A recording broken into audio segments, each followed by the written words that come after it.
You're listening to the first ever I Am Games podcast. I am Games, and with me is Games. I am Games. We are Games, and we are here to tell you about the Devil May Cry 5 demo, which we just played.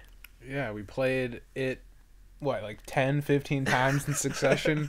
We did our due diligence for this podcast, let me tell you. We did a 2-hour live stream in which we played, which you can watch. I'll put a link in the description to the YouTube upload of it. You'll also be seeing footage from our play session here, but on the screen. But yeah, we played through this over and over again. Long anticipated title, to say the least. Yeah, Christ, 10 years. Devil May Cry 4 came out 2008. I played it on my shitty school laptop at 800 by 480 with keyboard because I had no controller. Oh my god, how did you beat it with a keyboard? Being a god, that's how. WASD and buttons, and I beat the whole game. Well, there's your cred. There's your cred score for here. How you've beaten the first game like over 100 times. Easily, right? Yeah. That was like my jam. I had that and like Mobile Suit Gundam for PlayStation 2 for like the first 6 months I had the system. So I just played the fuck out of DMC 1.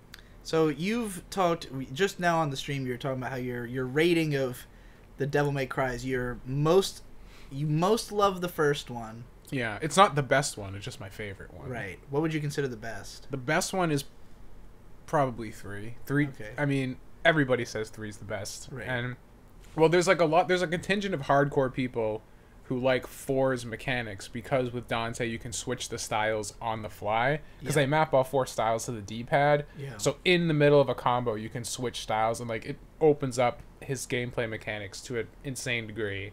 And I've never gone that deep into it just because like I was playing on a fucking keyboard, so it's not like I could. Well, you've go played ham. it normally since then. I have right? played it that way since, but like I mean at that point like I haven't gone like on a deep dive because I didn't have an Xbox 360 for a while and the PS3 was exorbitantly expensive at the time. Right. So just that whole window of DMC4 era 2008, it was not as accessible for me. So, but you are in the camp of I enjoy DMC Devil May Cry. I don't completely hate it. Yeah, it's a different kind of game. I think the reason I think I had a better opinion is that first I'm not super upset when like big major changes to franchises and stuff like that happen. Right. I'm more intrigued. That's kind of my natural reaction. Because the assumption is not necessarily that it's going to just be this way from now on. It's like we're going to get something that's a side shoot and that'll be fun and then we'll go back to the... Yeah. But then it didn't work out that way. No, I didn't realize it was going to be a 10-year, at this point, like 5-year from that game's release, I think. It was like 2012, 2013 or something. It was a while. But the reason... Okay, a lot of people hated that game for tons of reasons, but like one of the big things that I never understood until like a couple years after I initially played it was like, oh, it's running on Unreal Engine 3 and it runs like crap and stuff and like this, it shouldn't be running in this engine. And I played it on PC and it was fine, but if you play it on PS3 or Xbox, it runs at like 20 FPS and plays like a dog. So like, oh, if I played it like this, I would have fucking hated it. Of course. But I was PC Master Race and it didn't even realize how good I had it. Well, DMC 5 runs at a clean 60 on the PlayStation 4. Yeah, which regular. Is great. Yeah, and it looks fucking great. And I'll say that it definitely... I would say all the DMC games have used the technique of relatively claustrophobic level layouts so that they can keep that 60 FPS. Yeah. Like, same thing that Revengeance does, or, a lot of other games in this style. But they've taken that, like, it still feels that way. The environments are pretty, like, narrow streets and stuff like that, but they've added in so much detail to make it feel alive, and they've made the art design really strong. The very first encounter in this demo, is like you're in the streets and there's like wet pavement and there's this broken street sign that's like glimmering different colors onto the pavement. So the whole way through the fight, it like keeps changing color and it just looks really good. Yeah, it's great. Lots of cool little effects like that. It gave me strong Bayonetta vibes. Just the overall look and feel of that level. I mean, I guess no surprise there. Sure, yeah. I mean, they're both influencing each other at this point. So our demo it takes about 20 minutes if you're slow, probably. you could probably beat it in like 15, 10 even if you're really going fast. But it's just kind of, a few combat encounters to get you used to, hey, it's Devil May Cry again. Yeah. But look, it's pretty now. Exactly. And also, you've got these arms that you can shoot off like a fucking Mazinger. Yeah. And it's pretty fucking sick. Yeah. You only play as Nero in this demo, up to a first boss. So, what is your overall opinion? Like, how did you feel as a storied, long-time DMC fan who's played these games extensively coming into this? I fell right back into it. It plays exactly like Nero's moveset is identical to 4. I'm just like, well, I wonder if all the combos are still there. And they are. It's all the same thing. So, he plays identically, except for the Devil Breakers. Obviously, that adds some nuance to it, because in the story of the game is that somebody cut off his Devil Bringer arm, and this girl Nico makes him these robot arms, and they're interchangeable. And I don't know if you noticed, there's little, like, because you know how you hold 4 arms at once and you blow them through them. Under his coat, he has them all clipped on there. There's 4 arms just hanging there, and like they go away once you've blown through all of them. But he just walks around with a stump. It's pretty cool. Good detail. But yeah, and they just mix things up and stuff like that. So one of the things that ever since I found out researching the game, I was kind of not a huge fan of, is that you have 4 of these arms, but you can't cycle through them. It's just whatever the newest one you pick up is the one you're using, and the only way to change them is you have to use the super move, which is you hold down circle, and that blows up the arm, and then you switch to the next one. So it's not like Dante's style system where you can switch between the different breakers. Right. You just you have to use the one you have. Which I guess is they're probably doing it to differentiate Dante's playstyle from Nero's. Right. But that does kind of limit you in terms of like being able to mix things up in the middle of combat, going from like shooting out Punchline, because like Punchline, when you hit circle, it like just fires off like a rocket, just like keeps one of the enemies at bay while you can fight the other guys. So you could think about, you fire that off and you switch to another arm and you stun a bunch of other guys while the other one's out there. Yeah. But that's probably like difficult to code, but also like easily breakable. So I don't know. Could be cool though. We don't know what possibilities await in the final game of what could be unlocked going forward, but yeah, things could definitely change. But as it stands right now, you just kind of use whatever arm you pick up. But luckily, all the arms are super fun to use. Like none of them suck. Like that's what I was really worried about. I was worried like there might just be one Devil Breaker arm I wanted to use and not the other ones, and then if I got stuck with another, I'd be like, oh, this sucks. And like Punchline was my favorite, but like all the other ones were still fun. It was never a drag to use one of them. So run me through them all, because even though I also played the demo twice, I have not played Devil May Cry 4. I've never played Nero. Well, I played for like 5 minutes, but like, so I was so busy just trying to get my head around the like insane amount of combos and things to do that are already there that I didn't really know what the hell I was doing when the arms started shooting off of me. So what do the other arms do? Yeah, so Punchline was it kind of fires off like a rocket, and whoever you're targeting with it, it'll just kind of start hitting like 5 to 10 hits, flying around and hitting them again and again. Yeah, so you can either like chain that into your combos you're doing, or it'll keep them stun locked while you can deal with everything else in the room. Yeah. There is some way that you can like jump on the rocket and the arm and ride it around. Yeah. I didn't figure out how to do that. It might be a move that you have to unlock. The other one was Overture. That's the one you start with, and that's the one, the electric arm. So like you just hit circle and it does like a kind of big electric hand comes out and can hit multiple guys. And then if you hold down, because each one of them has like a super move, so if you hold down circle on that one, you just attach it onto one of the guys and it's a time bomb. It just explodes later, which is cool. And then the other one, I forget the name of it, but it just like is like you tap circle and you kind of do like a jumping aerial attack and like punch dudes, and then the super for that is it makes a big giant beam. So I get the impression that there's going to be more throughout the game, because you can choose a loadout. Yeah. Like, you choose which 4 arms you want to carry around, and so who knows how many arms are lying in... I doubt there's going to be a ton, but... No, there might be like maybe 8 or something by the time. And that might be part of why they didn't make them like all chainable like that, because then the would just get possibilities too dense. get so Right. ridiculous. And I mean, I'm sure there's people salivating at the thought, but we've already got 3 fucking characters. Someone will mod it in eventually, right? Yeah, maybe. Is this getting PC release up front? Yeah. Oh my god, it's the first time, right? I think unless you include DMC Devil May Cry. I don't think 4 came out. No. DMC didn't even have that, did it? I think it did. Well, 4 was out in PC at some point, because that's where I played it. I don't know if it was right at launch, though. It's been a while. I definitely played it briefly on PC as well, but I don't remember either. In any case, yeah, so you've got these new arms. Otherwise, Nero plays pretty much the same. Yeah, he still has Blue Rose and Red Queen, which is his gun, and they made the gun feel way better, though. In Devil May Cry 4 was kind of like all the guns in Devil May Cry have always been to just kind of air juggle, like that's why they exist and nothing else. This gun actually does some decent damage. You fire a lot slower than in 4, but each bullet does a lot more.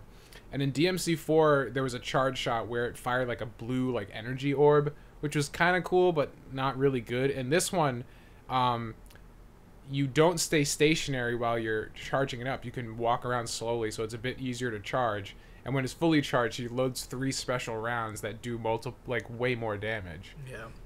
So it's a lot more flexible, and they just sound fucking awesome. Like, I remember I was reading on Reddit that, like, yeah, the handgun sounds like a shotgun in most games. Like, the sound design was really well done. Every time I fire, I thought I was using a shotgun because it sounded so fucking insane.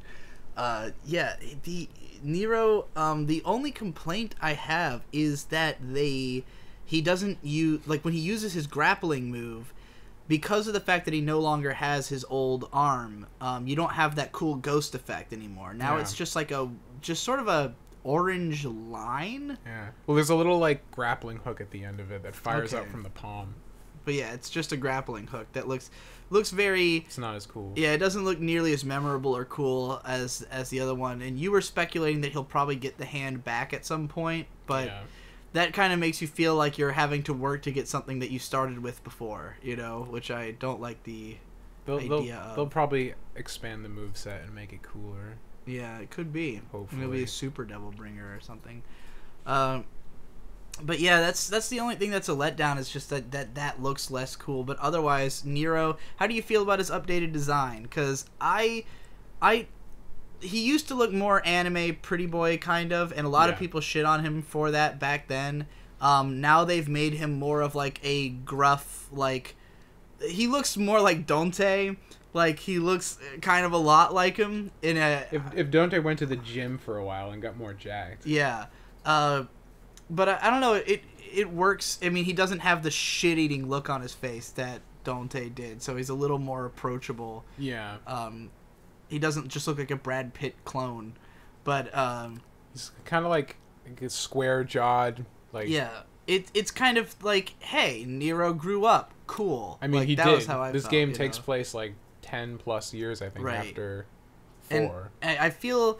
I don't know if they did that just because they thought it would be cool, or if it is more of like trying to pander, because a lot of people complained about Nero. Like, a lot of people hated him as a character. Well, I know for this game all the characters are face scanned, so they have models, like real people. Yeah, it did look like his animations on his face were too specific to be not. I'm sure that's probably why his face changed, because like the original game they didn't face scan anybody, and this they did, so it's not going to be the same.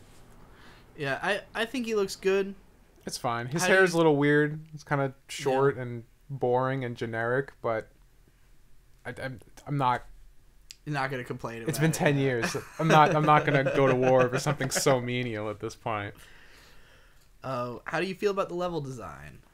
I mean, it's really hard to say based on, like, this level is pretty much just a straight path with like a couple tiny little offshoots. They keep it very simple. It's basically like this: you're here to do like 4 or 5 encounters and then fight the boss. Yeah. The art direction's really good. There's that cool scene where you're kind of... One of the last encounters, you're in this tiny little room with a bunch of like wooden chairs and stuff, and like a bunch of guys bum rush you. Mm-hmm. And you're really in this enclosed space, and then the door opens, and then you get this huge big vista, and you see the big fucking tree thing, and it goes from really tiny to a really big thing. And the scope on that shot was pretty impressive. There's the draw distance goes on for days. Yeah. It definitely reminded me of the really early stages of the 3 and 4, but it just left me like, I don't know if I necessarily want them to go to another mansion, but like I want there to be some kind of more open space to explore, you know, because like if I doubt the whole game is just going to be linear hallways like this per se, but like, you know, will there be any kind of like really lived in location that you know, backtrack through and get a strong sense of and like find lots of secrets in? I'm wondering if that tree will be a big location. I'm wondering the same. Like if you go into it, because it looks just weird, like the tower, organic. Because like there's like tendrils of it all throughout this level that are like infecting everything. So like if there's a whole kind of environment that's just like this weird, like pulsing organic area, like they take the hell area from DMC1 and like really expand on that or something, that could be really interesting. I like that there's a couple of little secrets, but they are very little. But it also left me with the impression they might be different in the final game, because we found this one spot where there's just like a blown out window of a building, and if you go in, there's like a little room that's looks great. Like for every area has just like really strong lighting. They really thought about like the cinematic lighting of everything, and it's I think the reason the lighting is probably so good is because this is the engine they used for Resident Evil 7. Right. And Resident Evil 7 was all about which was the fucking lighting. Beautiful. Yeah. But yeah, there's like one little room that you can just go in, and all that's in there is like a couple of red orbs. And then as we were playing on stream, somebody told us that there is a secret room or like a secret challenge, mission. So we figured out that there was another blown out window at the small room, but there was nothing there. So I guess there was a previous build of this demo that was played somewhere that had a secret mission. This one doesn't. So maybe both of those rooms might lead to secret missions or something in the final game. I would assume that would be exciting. In the final game, at least, like little alcoves like that will probably have blue orb fragments. That too, because I was like, overall, like with this level, it is so linear that I felt like there needed to be a little more, and I was trying to figure out everything you could do there. So like in the first little stretch, there's like a cart that has balloons like hanging from it that you can pop. That's cool. You know, there's like little things in the road you can play with. You can close the doors on cars, you can break cars. Like I always like to fuck around and do all that kind of stuff, especially if there is a reward. And there wasn't really a reward for doing most of that stuff in here. Like I didn't get red orbs out of breaking the cars that would incentivize me to do it. Which is weird. But I feel like that could be a thing in the final game, because again, not just do other DMC games have stuff like that, but like I think of Bayonetta, which was heavy on that element of exploration, like run back to the start and you'll find something. There is a moment in this demo right at the beginning, if you run back to where the van is, then the girl like honks at you and tells you like, hurry up, go, get you know, the fuck like out of here. So that spirit is clearly still alive in this game, and I consider that to be an important aspect of these, because it makes these really small, really linear levels feel memorable. It doesn't just feel like a bunch of hallways. It's like there were things there, and little secrets and alcoves add to that. But like there were a couple secret alcoves, but they were so small and there was so little there that it didn't, you know, it didn't leave me thinking like, oh wow. It was just like, all right, well, they did something, you know. But you know, again, this is a fucking literally one little 20-minute demo that's mostly just to show off the mechanics. So I'm not gonna like I'm not gonna harp on it because it's not the full game.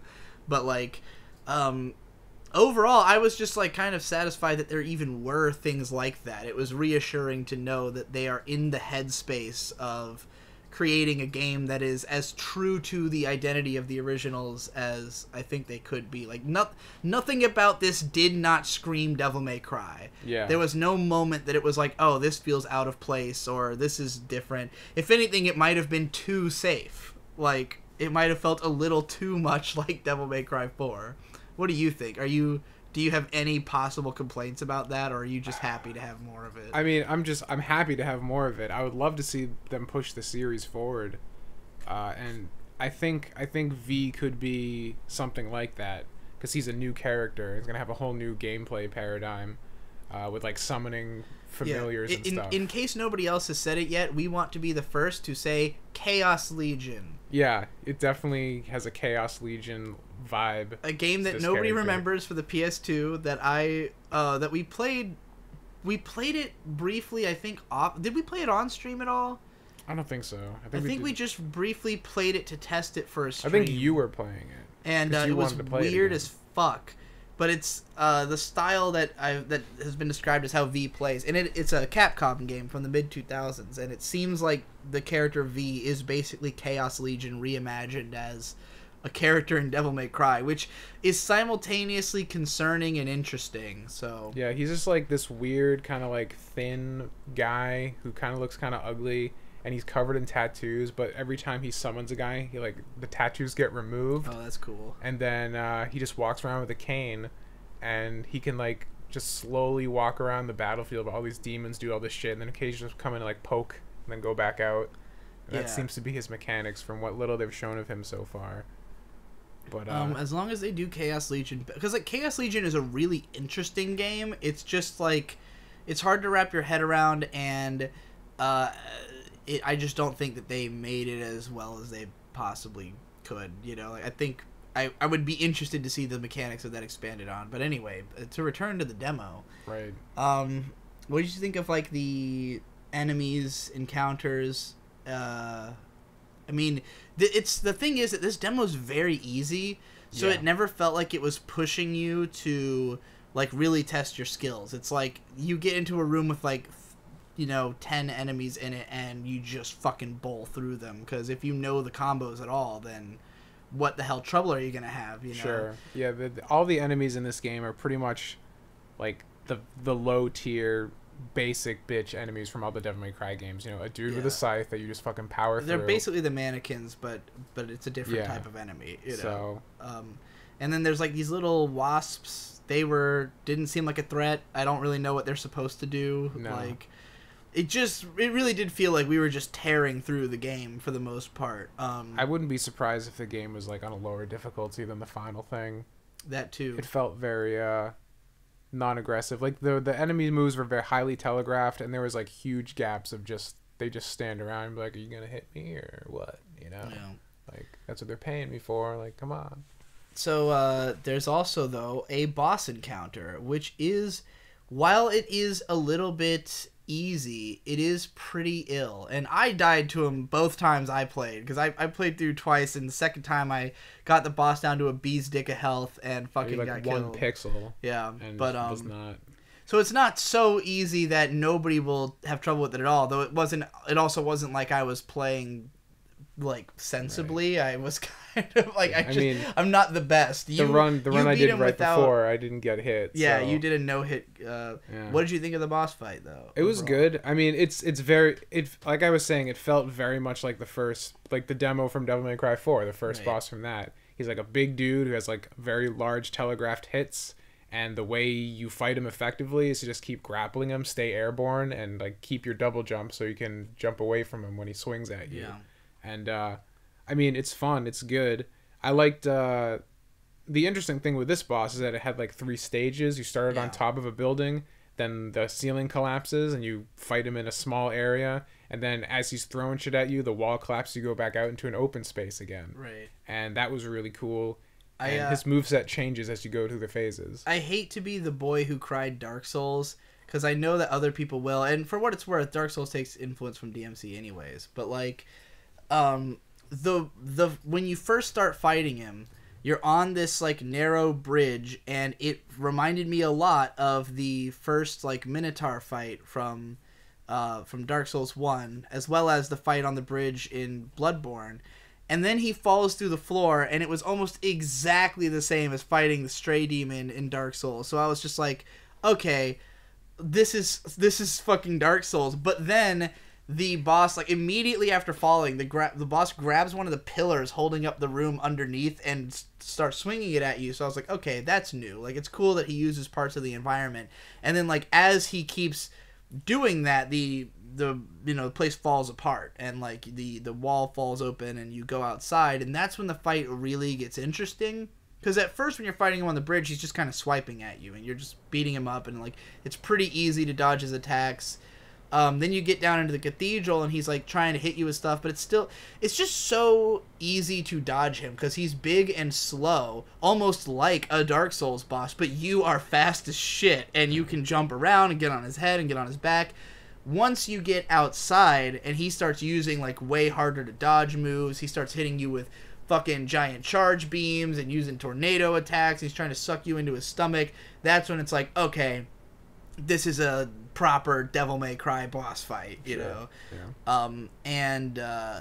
The boss looks awesome.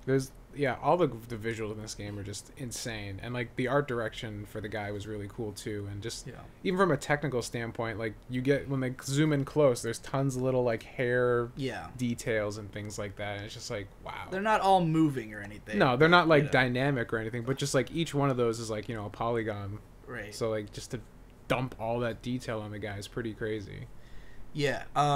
It's definitely a fight where there's little secrets around. You can health pickups, ammo pickups throughout, like if you get them in the right spots. I don't know how, like, we didn't experiment super hardcore with like what you can do to the boss. Like, it didn't really seem like hitting him in different places had different effects or anything. Like, although if you hit his legs enough, he will fall over, I think. Yeah. So there is a little bit of stuff like that. You can stagger him and like hit him in the head and do more damage and things like that. His horns seem to be a weak spot. So all the stuff that you hope for and expect from an action game, like the stuff that like you put a little more thought in, and you realize that the developers also put that extra thought in. It's like, I feel like you need to have that. Like, that's the expectation I have for a game like this at this point in time. So again, like, I feel like with this demo, overall, I didn't come away from it, like, massively impressed that, like, wow, this is, like, the next step forward for Devil May Cry. It was more like, oh, thank God it's Devil May Cry. Like, oh, thank God it's all here. Everything we needed to be here is here. Nothing's missing. Like, this is a good way. Inspires confidence going forward to a full game, as long as the other elements don't mess it up somehow. But like, if it's all as good as this, it will be good. So, do you have any other thoughts on this? I'm just glad that it fucking exists. The footage they've shown for Dante looks incredible. I really want to try him out. He has a fucking motorcycle that turns into two swords, and like, I'd buy the game just for that, because that's the fucking sickest shit.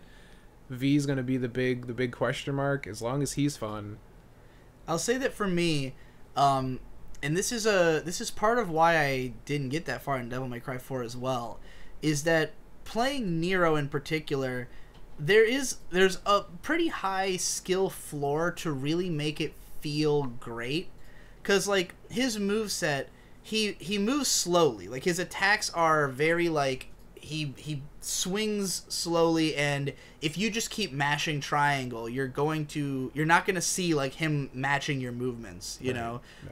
In the way that Dante more will. Like, Dante is faster. It's like if you press triangle a bunch of times, you're gonna be slashing a bunch of times more often.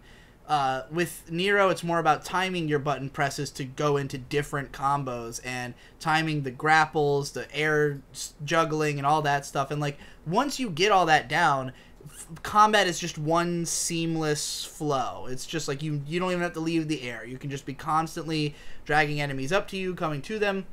If you don't know how to do that and you're just trying to like mash the attack button, it can be a little awkward and unsatisfying when you're in the middle of like your big overhead swing and you realize that the enemy you were trying to attack has already moved, or there's another guy appearing next to you and you're like, oh fuck.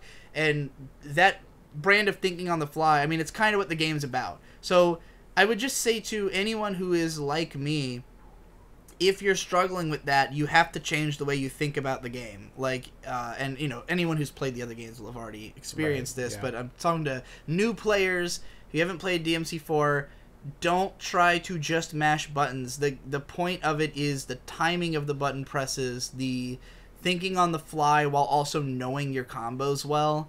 Because if you know what you have at your disposal, it changes the encounters considerably. It's Right. like, if you know that you have a crowd control move, that's what you're going to use when you get surrounded by enemies, as opposed to the same move that you would use on a regular guy. You just have to figure all that stuff out. And, you know, for me as a first-time player, I still felt like I hadn't gotten used to any of that yet. I was still able to beat the level, almost. I couldn't be the boss, but, you know, not that I tried a whole bunch. It makes you fucking play the whole goddamn thing over again if you lose. Yeah, which was weird. I don't think the DMC4 demo did that. I think you just went back and fought the boss again. I'm sure the final game won't make you do that.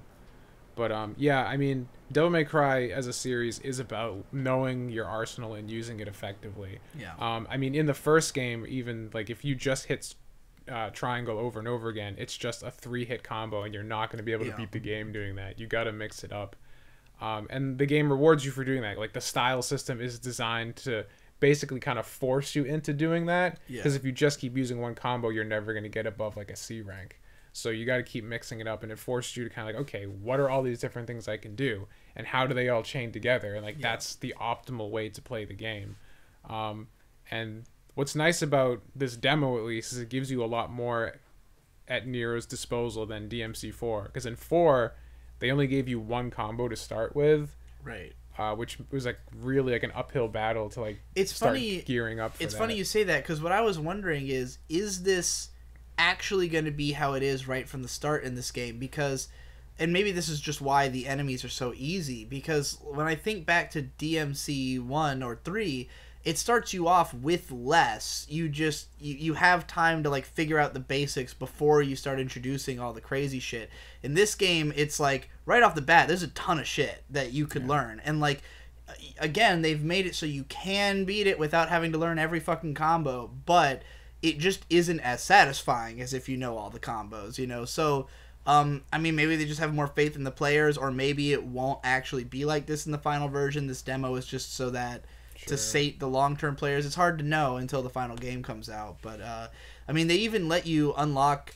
There's a number of skills that you... There's like 5, I think, skills you can learn that carry through your saves. So if you buy the first 2 and then you play the demo again, you still have them and you can buy the next 2. So, you know, even within this small demo, there is growth that you can have and like learn even more shit.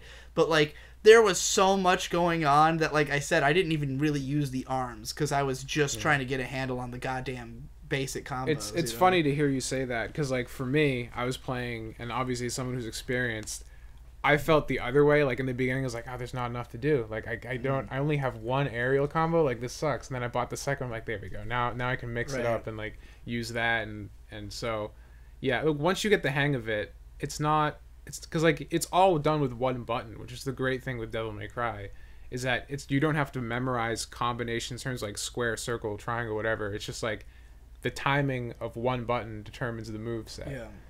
So some people find that kind of hard. I like it just because... well, it's also... And when you hold R1 to lock on, it changes to like a different set of moves. So you've got really like 2 different strings, and you can also combine, you know... Because like when you're doing triangle by itself, that's usually crowd control moves. Right. And then when you're targeting, that's usually to hit like one guy. Yeah. Or do more like... Because like you can hit backwards in triangle when you're locked on, that kicks them airborne. And you can start doing air juggles and stuff like that. So it's a good system. It's worked since Devil May Cry 1. It's really funny because I turned on the auto combo at one point. Right. And it's like, this is what the game is supposed to look like. Right. This is what it looks like if you were playing well. Like if you really suck, turn on the auto combo and it will show you like what you're meant to be doing. It's like, oh yeah. Because there's in all the Devil May Cry games, it's always been easy automatic. It's usually in the first like 3 levels. If you die 3 times, it'll ask you, do you want to turn on easy mode? And easy automatic means it'll just do a bunch of the combos for you. Yeah. In this game, or at least in the demo, you just press down R3 for a couple seconds. At any point, it just turns it on, and then the game just plays itself, and you just kind of hit triangle and all the cool things happen. Another thing I appreciated was some of the options, because right away, I thought the camera was too slow, so I went to increase camera speed. You can also increase the distance from your character. So you can put the camera super panned out or closer, whatever you're comfortable with. I panned it all the way out and made it really fast. And, like, the camera works extremely well at that point because it still adjusts for walls and everything, you know. But like I also turned off like cinematic camera. I turned off like, because initially like there's, you know, cinematic camera means it'll like pan over to show you something. I turned that off. I turned off like there was another camera thing that was like follow mode, like that would like keep it behind your back. I turned that off. So like yeah, you can fuck around with the camera controls a lot, which is always I mean, nice. you turned everything off and it was like, this is the normal Devil May Cry camera at this point. Yeah, so it's cool that they gave you the option to make it that way. I can't think of anything else to milk out of this goddamn 20-minute demo, can you? It's fucking good. Go play it and pre-order it. Give them all the money so they'll make Devil May Cry 6. Well, you know, we don't know yet how adamantly you. Well, I guess you'd want it either way. I mean, I bought. Even if the rest of the game sucks, you'll still want 6, so they make it good again. I bought all of them, so you know, the off chance. I'm hooked at this point.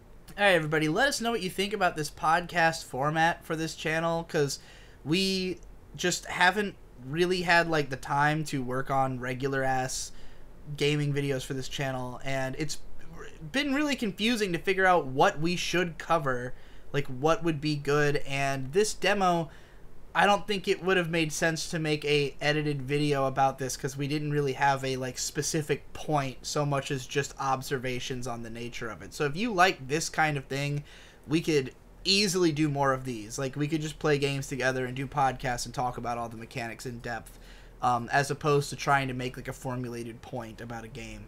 So please let us know how you felt about this podcast in the comments below. Always remember to be the games you want to see. Go to twitch.tv/IamGames to watch us. We stream Tuesdays and Thursdays from 6 p.m. to 8 p.m. We don't know what we're going to be playing. Well, we're not going to be on next Tuesday. I might stream by myself if you're not available, but you know, that's only relevant if you happen to be listening to this right at the time. But yeah, buy a t-shirt. Oh yeah, we also sell merch. Nobody buys it anymore, but we do sell merch. So get our I Am Games t-shirts and Ninja Suffering t-shirts off of links in the description. Is there anything else we need to talk about? I guess we'll also have links to our well, what's the main place people should follow you in general? Twitter, probably. All right, so Twitter at Tommy Oliver Says. All right, I Am Games. I Am Also Games. And we are signing out. I thought you were going to say, and we are games. I'm like, yeah, agreed.